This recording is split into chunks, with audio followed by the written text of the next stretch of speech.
साफ करने जा रहा हूँ।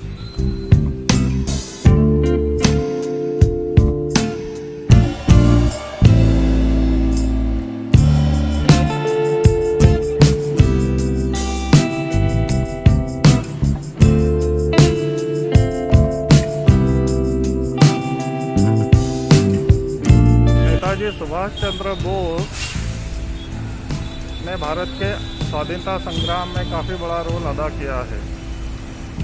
उन्होंने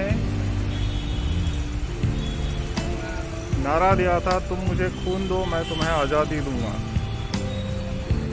भारत की आज़ादी के लिए उन्होंने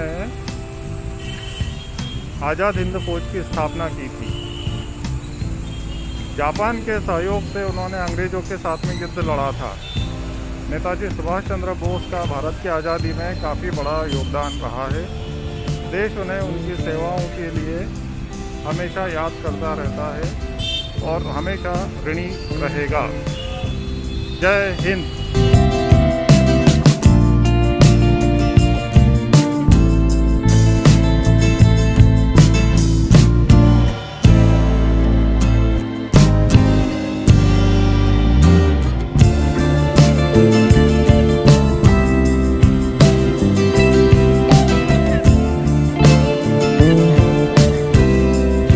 स्वाधीनता संग्राम सेनानियों को हमेशा याद रखना चाहिए और उनके स्टैचू हमेशा साफ रहना चाहिए।